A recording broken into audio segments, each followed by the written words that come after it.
به زودی پرواز دارید؟ امروز میخوام 3 تا اصطلاح رو بهتون یاد بدم که اگر خواستید سفر بکنید و به جایی مسافرت برید، این 3 تا اصطلاح رو تو فرودگاه میتونید ازش استفاده کنید و لازمه که بدونید.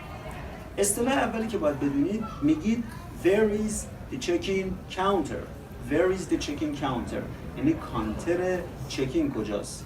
Where is the check-in counter؟ یعنی کانتر چکین کجاست؟ کجا میتونید چکین کنید؟ یعنی برید کارهای در واقع مربوط به پروازتون انجام بدید. حالا میرید در واقع به چکین کانتر میرسید و اون مأمور یا آفیسر مدارک شما رو نگاه میکنه. ممکنه این رو به شما بگه Can I see your passport؟ پاسپورتتون. Can I see your passport؟ یعنی میتونم پاسپورتتون رو ببینم؟ از یادت بمونه.